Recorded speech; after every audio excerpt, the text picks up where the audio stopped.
नमस्कार, दिन भर की बड़ी खबरों में आपका स्वागत है। मैं हूं दामिनी। इस बुलेटिन में आज बात होगी यूपी में बदलते सियासी समीकरणों की, बंगाल में ममता से बीजेपी को मिली एक और हार की, जानेंगे कि बिहार में नीतीश कुमार की क्यों जा सकती है कुर्सी, मोदी सरकार के खिलाफ कैसे बनेगा महागठबंधन, बात करेंगे मोदी मंत्रिमंडल के विस्तार की, राजस्थान में कांग्रेस की कम होती परेशानी की, और बुलेटिन के आखिर में बात परीक्षाओं को लेकर सुप्रीम कोर्ट के फैसले की। लेकिन तमाम बड़ी खबरों से पहले एक नजर सुर्खियों पर।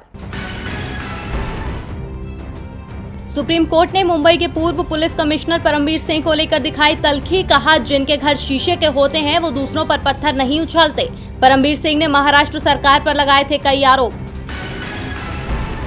ममता सरकार को सुप्रीम कोर्ट का सख्त निर्देश, बिना किसी हील हवाले के लागू करें one nation one ration card scheme. अदालत ने यह भी कहा कि आप एक या अन्य समस्या का हवाला नहीं दे सकते, ये प्रवासी मजदूरों के लिए है।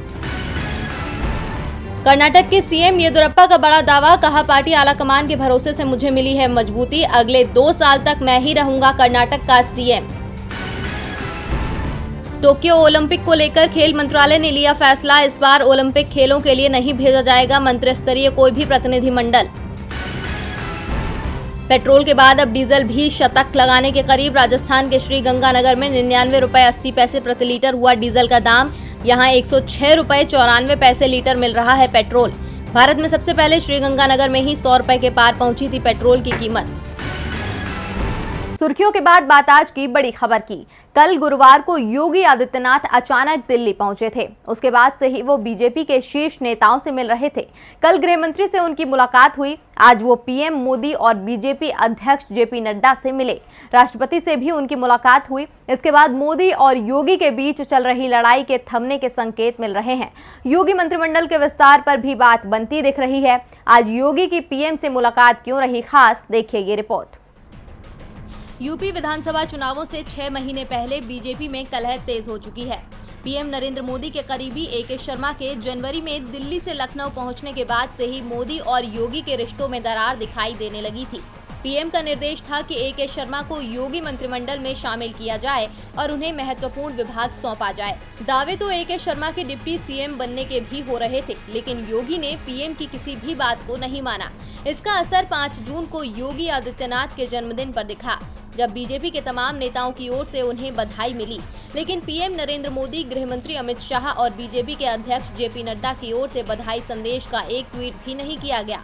इसके बाद योगी कल गुरुवार अचानक दिल्ली पहुंचे और जिन लोगों ने उन्हें बधाई नहीं दी थी उनसे मिलना शुरू किया। जी हां, कल शाम को योगी आदित्यनाथ सबसे पहले गृह मंत्री अमित शाह से मिले। मुलाकात 90 मिनट तक चली।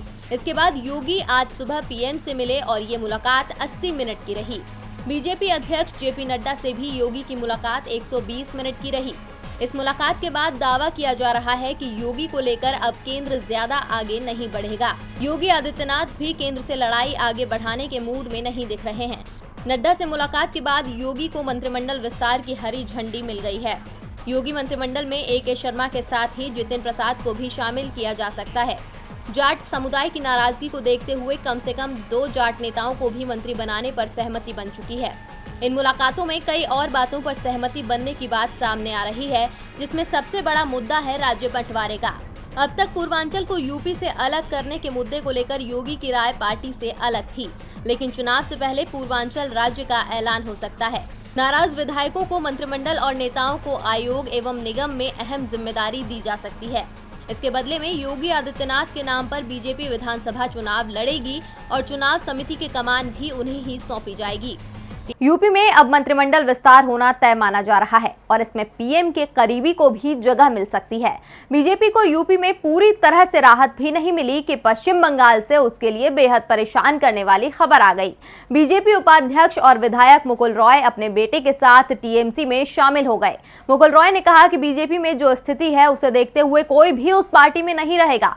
दूसरी तरफ ममता बनर्जी ने भी मुकुल रॉय का पार्टी में स्वागत करते हुए कहा कि मुकुल के साथ मेरी कोई लड़ाई नहीं थी। बीजेपी ने मुकुल के साथ अच्छा नहीं किया तो क्यों मुकुल रॉय ने छोड़ा बीजेपी का साथ, देखिए ये रिपोर्ट।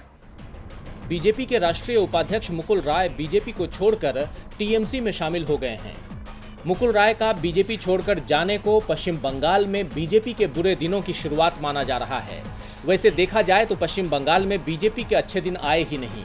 हाँ, अच्छे दिनों के सपने जरूर बीजेपी नेताओं को दिखे, लेकिन बंगाल की जनता ने बीजेपी पर भरोसा करने की जगह ममता बनर्जी पर ही भरोसा किया और पश्चिम बंगाल चुनाव जीतने के बाद ममता बनर्जी का कद पश्चिम बंगाल ही नहीं बल्कि पूरे देश में तेजी से बढ़ता चला जा रहा है। ममता बनर्जी को अब मोदी के विकल्प के रूप में भी देखा जाने लगा है। टीएमसी सांसद महुआ मोइत्रा ने तो यहां तक कह दिया था कि ममता बनर्जी वाराणसी में मोदी को चुनौती दे सकती हैं। लेकिन फिलहाल बीजेपी को पश्चिम बंगाल में ही कई चुनौतियां मिल रही हैं। एक साल से ज्यादा वक्त से बीजेपी से नाराज चल रहे मुकुल राय की नाराजगी विधानसभा चुनावों के बाद से बढ़ने लगी थी। बीजेपी की ओर से जब उन्हें विधानसभा में विपक्ष का नेता नहीं बनाया गया तो मुकुल राय ने बीजेपी की बैठकों से किनारा करना शुरू कर दिया और जब उनकी पत्नी कोरोना संक्रमण के चलते अस्पताल में भर्ती हुई तो बीजेपी नेताओं की उदासीनता ने मुकुल राय को बड़ा फैसला लेने पर मजबूर कर दिया। अभिषेक बनर्जी उस अस्पताल में पहुंचे जहां मुकुल राय की पत्नी भर्ती थी। अभिषेक ने उनका हाल जाना और मुकुल राय के बेटे शुभ्रांशु राय से मुलाकात की। इसके बाद मुकुल राय के बीजेपी में शामिल होने की चर्चाएं शुरू हो गईं। साथ ही साथ उन्हें मनाने की कोशिश भी शुरू कर दी गई। पीएम मोदी ने खुद मुकुल राय को फोन किया। मुकुल राय की पत्नी का हाल जानने के लिए बीजेपी नेताओं की लाइन अस्पताल के बाहर लगना शुरू हो गई, लेकिन तब तक बहुत देर हो चुकी थी। आज दोपहर को मुकुल राय अपने बेटे शुभ्रांशु राय के साथ टीएमसी कार्यालय पहुंचे, जहां उन्होंने ममता बनर्जी की मौजूदगी में टीएमसी की सदस्यता ग्रहण की। इस दौरान मुकुल राय की सीएम ममता बनर्जी के साथ लंबी बैठक हुई। मुकुल की टीएमसी में वापसी के बाद अब बीजेपी के कई विधायकों के भी पाले बदलने की बात शुरू हो गई है, क्योंकि बीजेपी में 1 दर्जन से ज्यादा विधायक मुकुल राय के समर्थक हैं, जिन्हें मुकुल राय टीएमसी से बीजेपी में लाए थे। पश्चिम बंगाल बीजेपी के हाथ से पहले ही निकल गया और अब उसके नेता भी पार्टी के हाथ से निकलते जा रहे हैं। अब संकेत मिल रहे हैं कि बिहार भी बीजेपी के हाथ से निकल सकता है। दरअसल वीआईपी पहले ही नीतीश सरकार से नाराज दिख रही है और अब मांझी की ओर से ऐसे संकेत मिल रहे हैं जिसने नीतीश की मुश्किलें बढ़ा दी हैं। देखिए ये रिपोर्ट। लालू प्रसाद यादव नीतीश कुमार की मुश्किलें बढ़ाते हुए नजर आ रहे हैं। लालू के सवाल और उनके राजनीतिक कौशल का नीतीश कुमार के पास कोई जवाब नहीं है। लालू जब से बाहर आए हैं वो अपने अंदाज में सरकार को घेर रहे हैं। आज लालू यादव का जन्मदिन था। आरजेडी इस मौके का राजनीतिक इस्तेमाल भी कर रही है। पार्टी नीतीश सरकार में सेंध लगाने की कोशिश कर रही है, जिसके बाद दावा किया जा रहा है कि बिहार के सियासी गलियारे में कोई बड़ा उलटफेर कभी भी सामने आ सकता है। आरजेडी मुखिया के बड़े बेटे और पार्टी के विधायक तेज प्रताप यादव की पूर्व मुख्यमंत्री जीतन राम मांझी से मुलाकात की खबरें हैं। यह मुलाकात मांझी के आवास पर हुई है। बंद कमरे में हुई इस मुलाकात के बाद कई चर्चाएं शुरू हो गई हैं। दोनों पार्टियों की ओर से इसे शिष्टाचार भेंट बताया जा रहा है, लेकिन राजनीति में कोई भी बड़ी घटना की रणनीति इसी तरह बंद कमरे में होने वाली शिष्टाचार भेंट के जरिए ही तय होती है। ज्यादा दिन नहीं हुए जब पश्चिम बंगाल में बीजेपी विधायक मुकुल राय की पत्नी का हाल जानने के लिए ममता बनर्जी के भतीजे अभिषेक बनर्जी अस्पताल पहुंचे थे। अभिषेक की मुलाकात मुकुल राय के बेटे से हुई, इसे शिष्टाचार भेंट बताया गया और आज मुकुल राय अपने बेटे के साथ टीएमसी में शामिल हो गए। यानी राजनीति में शिष्टाचार भेंटों के मायने अलग होते हैं। तेज प्रताप के मांझी से मुलाकात से पहले मांझी ने लालू यादव के जन्मदिन को लेकर ट्वीट किया था, जिसमें मांझी ने कहा, बिहार के पूर्व मुख्यमंत्री आदरणीय लालू प्रसाद जी को उनके जन्मदिन की अनंत शुभकामनाएं। आप दीर्घायु हों, सदैव मुस्कुराते रहें, ईश्वर से यही कामना है। जीतन राम मांझी एनडीए में अपनी नाराजगी का इजहार भी समय समय पर करते रहे हैं। 28 जून को लालू प्रसाद यादव दिल्ली से पटना आ रहे हैं। उनके पटना पहुंचने के बाद बिहार में नए राजनीतिक समीकरण बनने की संभावना जताई जा रही है। दावा किया जा रहा है कि हम और वीआईपी के 8 विधायक नीतीश सरकार से समर्थन वापस ले सकते हैं, जिससे नीतीश सरकार गिर सकती है और तेजस्वी यादव के नेतृत्व में बिहार में नई सरकार के गठन का रास्ता साफ हो सकता है। दावा किया जा रहा है कि तेज प्रताप यादव लालू का संदेश लेकर जीतन राम मांझी से मिलने पहुंचे थे। अब मांझी ने क्या जवाब दिया, इस पर सियासी कयास लगाए जा रहे हैं। वैसे एक संदेश ममता बनर्जी ने भी शरद पवार के पास पहुंचाया है। ममता का संदेश लेकर पीके यानी प्रशांत किशोर मुंबई पहुंचे और उन्होंने एनसीपी प्रमुख से मुलाकात की, जिसमें बीजेपी के खिलाफ मजबूत गठबंधन पर बात हुई। देखिए ये रिपोर्ट। अभी 2 दिन पहले किसान नेता राकेश टिकैत ममता बनर्जी से कोलकाता में मिले थे। ममता ने किसानों की लड़ाई में पूरा साथ देने के साथ ही ऐलान किया था कि मोदी सरकार के खिलाफ विपक्ष का गठबंधन बनाया जाएगा।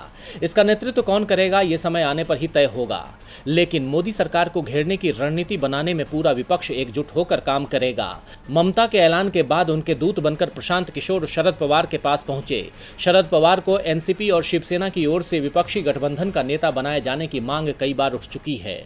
पवार के रिश्ते सभी दलों से हैं। ऐसे में पवार के बिना विपक्ष के किसी भी गठबंधन की कल्पना नहीं हो सकती है। दूसरी ओर पश्चिम बंगाल में बीजेपी को हराने के बाद ममता बनर्जी का राष्ट्रीय राजनीति में कद काफी बड़ा हो गया है। 2019 का लोकसभा चुनाव हारने के बाद से विपक्ष कमजोर हो गया था, लेकिन किसान आंदोलन और महामारी के दौरान मोदी सरकार की असफलताओं ने उसे नई ऑक्सीजन दे दी है। रही सही कसर पश्चिम बंगाल विधानसभा चुनाव ने पूरी कर दी। ममता बनर्जी की बड़ी जीत के बाद विपक्ष ये जान गया कि मोदी सरकार को हराया जा सकता है, बस विपक्षी वोटों के बंटवारे को रोक दिया जाए। और इस बंटवारे को रोकने के लिए ही पवार के साथ पीके की बैठक को महत्वपूर्ण माना जा रहा है। बैठक में पूरे देश में महागठबंधन तैयार करने पर बात हुई, जिसमें यूपीए और एनडीए से अलग सभी पार्टियों को शामिल करने की कोशिश की जाएगी। खासतौर पर ओडिशा में बीजू जनता दल, आंध्र प्रदेश में टीडीपी, तेलंगाना में टीआरएस और कर्नाटक में जेडीएस को गठबंधन में शामिल करने पर भी चर्चा की गई है। इस गठबंधन में यूपीए और वाम दलों को भी साथ लाने की कोशिश होगी। पवार की पार्टी एनसीपी अभी यूपीए में शामिल है, इसीलिए पवार से पीके की मुलाकात मोदी सरकार के लिए मुश्किल का संकेत मानी जा रही है। पश्चिम बंगाल चुनावों के बाद ही प्रशांत किशोर ने ऐलान कर दिया था कि अब समय आ गया है रास्ता चुनने का। बीजेपी के खिलाफ विपक्ष मजबूत गठबंधन बनाने की तैयारी में है। दूसरी ओर बीजेपी अपने गठबंधन सहयोगियों को लगातार खोती जा रही है। एनडीए की ओर से कहा जाता है कि केंद्र में सरकार एनडीए की, लेकिन मोदी मंत्रिमंडल में रामदास अठावले को छोड़कर सभी मंत्री बीजेपी के हैं। अठावले भी बीजेपी के वोट से ही चुनाव जीते हैं। छूटते सहयोगी और कमजोर होते जनाधार को देखते हुए अब पीएम मोदी जल्दी ही मंत्रिमंडल विस्तार कर सकते हैं, जिसमें सहयोगियों को भी बड़ा हिस्सा मिल सकता है। तो कब तक हो सकता है ये विस्तार, देखिए ये रिपोर्ट। लंबे समय से मोदी सरकार में कैबिनेट विस्तार की अटकलें जोरों पर हैं, लेकिन महामारी की वजह से मंत्रिमंडल में बदलाव न हो सका। मगर अब 5 राज्यों में विधानसभा चुनाव नजदीक आ गए हैं। उत्तर प्रदेश, उत्तराखंड, मणिपुर, गोवा और पंजाब में साल 2022 में विधानसभा चुनाव के लिए वोट डाले जाएंगे। यही चुनाव दिल्ली की सत्ता का फैसला करने के लिए भी अहम भूमिका निभाएंगे। इसीलिए केंद्र की मोदी सरकार भी अपना पूरा जोर लगा रही है। अब पीएम मोदी अपने मंत्रिमंडल का रूप बदलकर राजनीतिक समीकरणों को साधने का काम करेंगे। माना जा रहा है कि सरकार के दूसरे कार्यकाल का पहला मंत्रिपरिषद विस्तार इस महीने हो सकता है। मंत्रिमंडल में फेरबदल और बदलाव के लिए 23 मंत्रालयों का चयन किया गया है। दरअसल कई मंत्रियों के दुनिया से जाने और अन्य वजहों से सरकार में दर्जन भर मंत्रियों के पास एक से अधिक मंत्रालयों का जिम्मा है। मंत्रिमंडल विस्तार के जरिए ऐसे मंत्रियों का बोझ कम किया जाएगा। कहा जा रहा है कि असम के पूर्व मुख्यमंत्री सर्बानंद सोनोवाल, ज्योतिरादित्य सिंधिया और मुकुल रॉय को विस्तार पर चर्चा के लिए जल्द बुलाया जा सकता है। एनडीए में शामिल सहयोगी दलों से विचार विमर्श शुरू कर दिया गया है। अटकलें तो ये भी लगाई जा रही हैं कि मोदी सरकार मंत्रिमंडल में विस्तार के जरिए नाराज सहयोगियों को साधने की कोशिश करेगी। माना जा रहा है कि बिहार के मुख्यमंत्री नीतीश कुमार ने मोदी मंत्रिपरिषद में शामिल होने पर अपनी सहमति दे दी है। हालांकि जेडीयू को कैबिनेट में किस तरह का प्रतिनिधित्व मिलेगा, इस पर चर्चा होना भी बाकी है। सूत्रों का कहना है कि जेडीयू को कैबिनेट और राज्य मंत्री का एक पद दिया जाएगा। अपना दल को मंत्रिपरिषद विस्तार में जगह मिल सकती है। मोदी सरकार इस विस्तार के जरिए एक नहीं बल्कि कई समीकरणों को साधेगी। जहां एक तरफ नए चेहरों के जरिए जातीय समीकरण बनाए जाएंगे, तो वहीं नाराज नेताओं को भी मनाया जाएगा।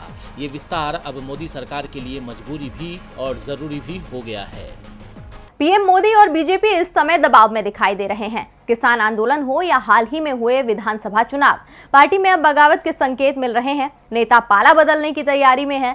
बीजेपी भी प्रमुख विपक्षी दल कांग्रेस में सेंध लगाने की कोशिश कर रही है। उसकी सबसे बड़ी उम्मीद राजस्थान में सचिन पायलट से थी, लेकिन पायलट ने बीजेपी के अरमानों पर पानी फेर दिया। देखिए ये रिपोर्ट। राजस्थान में अशोक गहलोत और सचिन पायलट के बीच छिड़ी तकरार को 1 साल से भी ज्यादा वक्त गुजर गया है, लेकिन अब तक दोनों दिग्गज के गिले शिकवे दूर नहीं हुए हैं। हालांकि दोनों नेता एक मंच पर कई बार साथ नजर तो आए, लेकिन वहां मनमुटाव की झलकियां देखने मिली। इसीलिए आलाकमान ने गहलोत और पायलट के रिश्तों में आई दरार को भरने के लिए नया फॉर्मूला बनाया है।